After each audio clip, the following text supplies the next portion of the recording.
Today we're going to talk about a few laws that you may not have seen before that are related to gases, and then we're going to just mention a note about stoichiometry involving gases.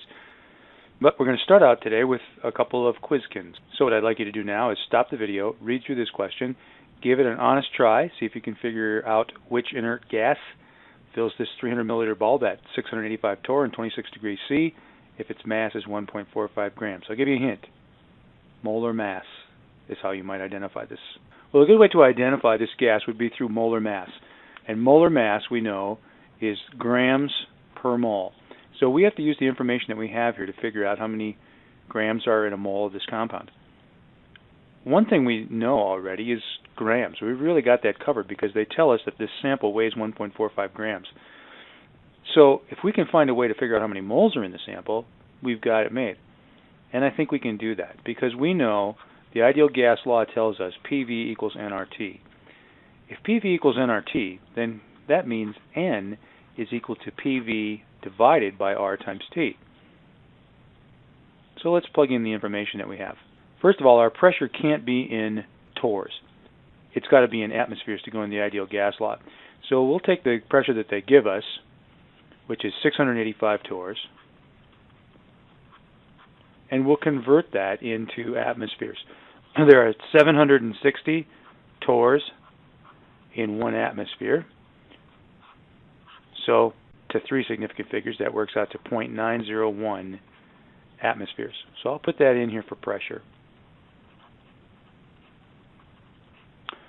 Volume has to be in liters. The volume that they give us is in milliliters, 300 milliliters. Probably you can do this conversion in your head. You just divide by 1,000 and retain the 3 significant figures, so it's 0.300 in liters. R is always the same. The universal gas constant is 0.0821 liter atmospheres per mole Kelvin. And the temperature has to be in kelvins. And it says here that the temperature is 26 degrees C, but that's 299 in kelvins.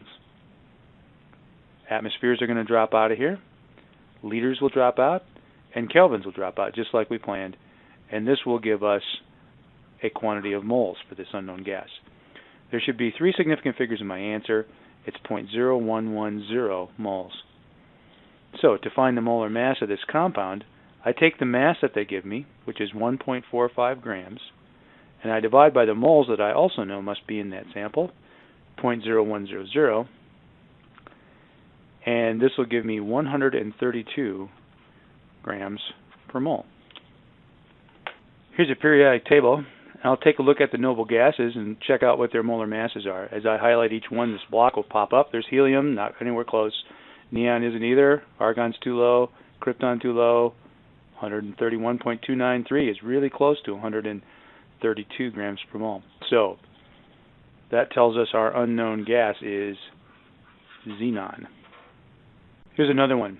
Stop the video, read the question, and try and answer it, and I'll come back with an answer in a bit. A gaseous compound is 35.2% phosphorus and it's 64.8% fluorine. Its density is 3.50 grams per liter. Now remember, that's a mass and a volume at 25 degrees C and 740 torr. Your job is to give its empirical formula first of all, then find its molar mass, and then its molecular formula. Well, you know all about empirical formula from before. Molar mass, we just did a problem with molar mass, and then molecular formula, hopefully you can remember how that relates to molar mass and empirical formula. I'm going to start out this problem by tackling the empirical formula part. I know that I have 35.2% phosphorus, so in 100 grams of the compound I'd have 35.2 grams of phosphorus. The molar mass of phosphorus is 30.973 grams per mole. So that tells me I have 1.14 moles of phosphorus in that 100 gram sample. I can do the same thing for fluorine, 64.8 grams of fluorine in the sample. Fluorine is 18.996 grams per mole. When I do this calculation, I get 3.41 moles of fluorine. The moles of fluorine is bigger, so I'll find the empirical formula by taking the 3.41 moles of fluorine and dividing it by 1.14 moles of phosphorus. this comes out really close to 3. So the ratio of fluorine to phosphorus is 3 to 1, and that means my empirical formula is PF3. Next job is to find the molar mass. Well, again, like we saw in the last problem, molar mass is grams per mole. Now, to find moles, I could do the same thing I did before, PV divided by R times T. To find grams, well, I don't know what the volume is, and I don't know what the grams are, but I do know the density. Density is 3.50 grams per liter. So if I use 1 liter as my volume, then 3.50 grams would be the mass that goes with that number of moles. So this result goes there, and 3.50 is going to go there. Let's work this out. My pressure is 740 torrs. I can't use torrs, so I'll have to convert. So 740 torrs at 760 torrs per 1 atmosphere gives me 0.973 atmospheres. So 0.973 atmospheres goes in here for pressure. The volume, I said I was going to use 1 liter, and I've got 3 significant figures because that's how close I knew the density. R is always the same, 0.0821 liter atmospheres per mole Kelvin. And then the temperature here is 25.0 degrees C, and that's 298.2 kelvins to the nearest tenth. I'll have 3 significant figures in my answer, and it works out to 0.0398 moles. That's how many moles are in 1 liter of this gas, or any gas for that matter. So the molar mass is 3.50 grams, because that's the mass of 1 liter, divided by 0.0398 moles, because that's the moles in 1 liter, and this works out to 88.0 grams per mole. Now my empirical formula was PF3. The molar mass for PF3 works out to 87.961 grams per mole, which is basically 88. So that tells us that the molecular formula is the same thing as the empirical formula in this case, and it's PF3. When we're doing stoichiometry in reactions that involve gases, one thing that makes things very easy is that the stoichiometric ratios that exist for moles also work for volumes, as long as you're measuring everything at the same temperature and pressure. And the reason for that is because moles and volumes are related. Avogadro's principle says that equal numbers of moles occupy equal volumes as long as temperature and pressure are the same. So you can use mole ratios and volume ratios alternatively, depending on what's easier. Like here's an example. Here's the balanced chemical equation for the combustion of hydrogen to make water. It says how many liters of oxygen are needed to combine exactly with 1.50 liters of hydrogen to make water. Both gases are at STP. Well, since both hydrogen and oxygen are gases, I can just do this. 1.50 liters of H2, I can use a liter ratio to find liters of O2 instead of a mole ratio. So 2 liters of H2 goes with 1 liter of O2, just like 2 moles of H2 goes with 1 mole of O2. And this cancels away liters and gives me liters of oxygen, and the answer is 0.750. Now that only works in the special case when both of the reactants or products are gases. In other cases, you just do stoichiometry as usual, but then you can use the ideal gas law to convert from moles to volume or from volume back to moles. So I'm going to do this problem over again using a more general procedure that will give me the same answer, but just be a lot more work. You'll sometimes have to use this more general procedure, but not always. What we've just seen is a shortcut. So starting this over again, I'm going to convert 1.50 liters of hydrogen into moles of hydrogen, and I'm going to do that using the ideal gas law. So a number of moles is PV divided by RT, because PV equals nRT. So the pressure here is its standard pressure, so that's 1.00 atmospheres. The volume is 1.50 liters, of course. R, as always, is 0.0821 liter atmospheres per mole Kelvin. and my temperature is standard temperature, which is 273 kelvins. I get 0.0669 moles of hydrogen. Now I can put this in a regular stoichiometry problem, 0.0669 moles of hydrogen, and my ratio is 2 moles of hydrogen to 1 mole of oxygen. So that tells me that I have 0.0335 moles of oxygen. And now I want volume of oxygen, so I'll just convert this back. Now I'm going to take a different pathway. I used ideal gas law to get liters into moles on the hydrogen side. I'm going to use the fact that this is at STP to convert a different way to go back to liters. I'll start out with 0.0335 moles of oxygen, and because this is at STP, I can use this conversion factor. 1 mole is 22.4 liters. So this will tell me how many liters of oxygen. And the answer is 0.750 to 3 significant figures, which is the same answer we got with the shortcut. But in cases where only one of the reactants or products is a gas and the other one isn't, it's a solid or liquid or something, then you are going to have to use some longer version of this problem-solving technique. The next thing we're going to talk about is something called Dalton's law of partial pressures. And it has to do with mixtures of unreactive gases. So if they react with each other, then all bets are off because things are going to be changing chemically. But you have a bunch of gases that are put together, but they don't react with each other. It's different gases, but they're in the same container. Like air would be an example of a mixture. In cases like that, each gas contributes to the total pressure in the proportion to the fraction in which it's present. Now, what does that mean? Well, symbolically, we could say this. The total pressure in the mixture is equal to the pressure of gas 1 plus the pressure of gas 2 plus the pressure of gas 3, and so on. But the pressure of each one of these gases is related to how much of the total mixture by mole or by volume is that gas.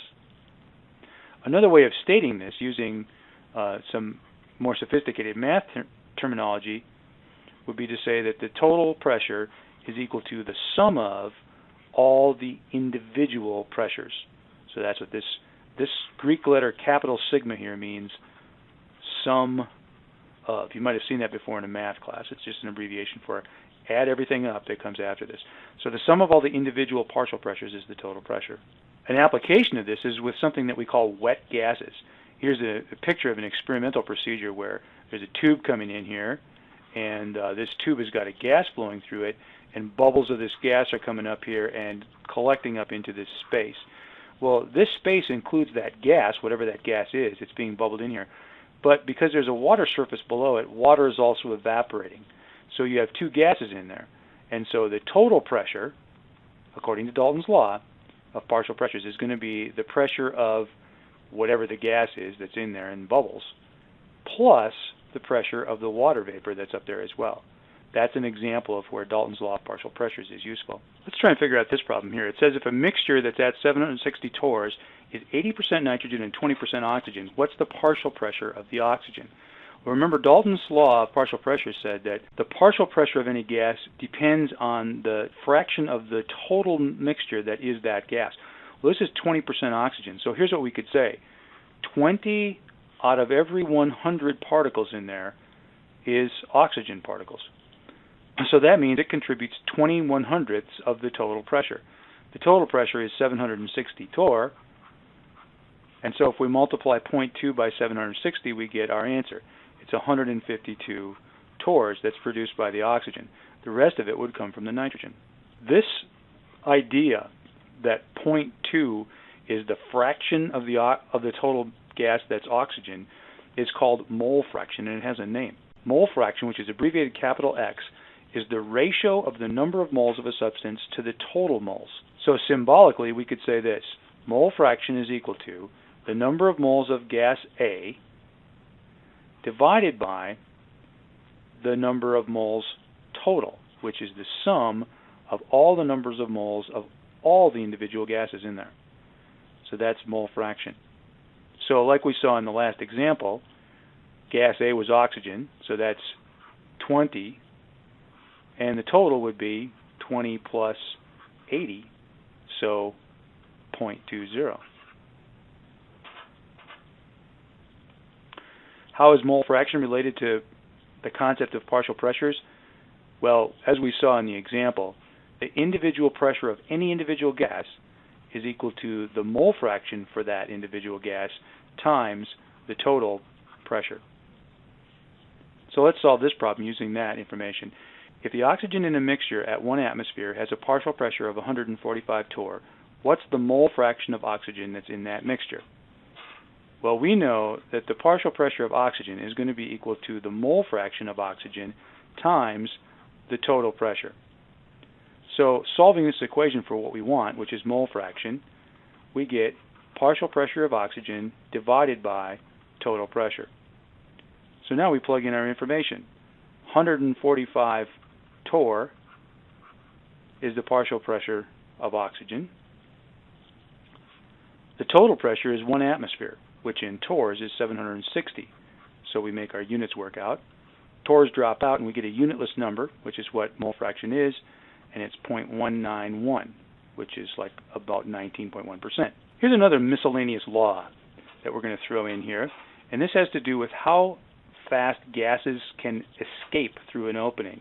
And it's also related to how fast gases can move through another gas, like air. It's called Graham's law of effusion. And here's what the law states. It says that the rates of effusion of gases are inversely proportional to the square roots of their densities, as long as temperature and pressure remain constant. So symbolically, we could say this: rate is equal to a constant number times 1 over the square root of density. Often what we really want to do is compare two gases to each other and find out which one escapes the fastest or effuses the fastest. And so what we can do is create a two-gas form of this by doing this. The rate of gas number 1 is just going to be 1 over the square root of the density of gas 1, not 1 over, but a constant number divided by that. And the rate for gas 2 would be same constant number, but divided by the density of gas 2. So if we compare them by taking rate 1 and dividing it by rate 2 to find out how much bigger is rate 1 than rate 2, well, what we're doing on the other side of the equation is we're taking k over the square root of density 1 and dividing it by k over the square root of density 2. But the k's drop out, and so we end up with 1 over square root density 1 divided by 1 over square root density 2. But that just reduces to the square root of density 2 divided by density 1. And so that is the same as the ratio of the rate of the first gas to the rate of effusion of the second gas. Now, density is equal to mass divided by volume. And since volume is proportional to numbers of moles, we could say this is equal to mass divided by a constant number times number of moles. And this is from Avogadro's principle, which just tells us that volume is equal to a proportional constant times number of moles. So therefore, the density of gas 1 is the mass of gas 1 divided by a constant number times the number of moles of gas 1. And the same thing could be said for gas 2. Density of 2 is the mass of 2 divided by that same constant times number of moles of 2. But if the number of moles was just 1, then the mass would be the molar mass of that gas. So densities can be replaced by molar masses, and this gives us a much more useful for chemistry law of effusion. So rate 1 over rate 2, it's the 2-point form of Graham's law of effusion that's more useful for chemistry, is equal to the square root of the molar mass of gas 2 divided by the molar mass of gas 1. And we can use this to solve a number of problems. Like this one. If you wanted to know how much faster does helium effuse through a pinhole than carbon dioxide, you could do this. Rate of helium divided by rate of carbon dioxide is equal to the square root of the molar mass of carbon dioxide divided by the molar mass of helium. and that's equal to the square root of 44.009 grams per mole over 4.003 grams per mole. The units drop out, and we're just going to get a unitless number that tells how much bigger is this rate of helium than carbon dioxide. When you do the calculation, it comes out to 3.316. So that means that helium is going to diffuse out of a pinhole about 3 times faster than carbon dioxide will. So this is why helium balloons go flat so fast. A balloon that's filled up with ordinary air, that's like carbon dioxide, nitrogen, and oxygen, which are heavier gases, they effuse slower. Helium effuses through the little openings between the latex molecules in the balloon 3 times faster, and so it'll go flat 3 times faster. Well, next time we're going to talk about the theory that scientists have that explains why it would be that these laws should work based on what we think everything is made of, these little teeny tiny particles that are in constant random motion. And you'll find out that it's just another verification of the idea that everything is made up of tiny particles, because they would behave just pretty much like we think they would behave.